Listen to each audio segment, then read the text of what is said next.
সামনেই 2026 নির্বাচন। এই নির্বাচনে পশ্চিমবাংলায় কে ক্ষমতায় আসবে বলে আপনার মনে হয়? মমতা ব্যানার্জি। কেন? ওনার একাধিক প্রকল্পের ধারে কাছে কিছু নেই। ওনার ধারে কাছে কেউ ঠিক ঘেঁষতেও পারবে না, কিচ্ছু করতে পারবে না। ওরা একাধিক 10টা যে প্রকল্প, 10টা প্রকল্পেই উনি 10-এ 10 পেয়ে গেছেন।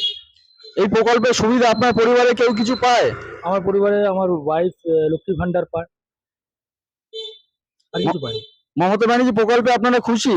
প্রচন্ড খুশি, প্রচন্ড খুশি। উনি একাধারে যে কাজ করেছেন, যে প্রকল্পগুলো উনি বাস্তবায়িত করেছেন, প্রথম কথা হচ্ছে উনার প্লাস পয়েন্ট হচ্ছে উনি যেটা কথা দেন সেই কথাটা রাখেন।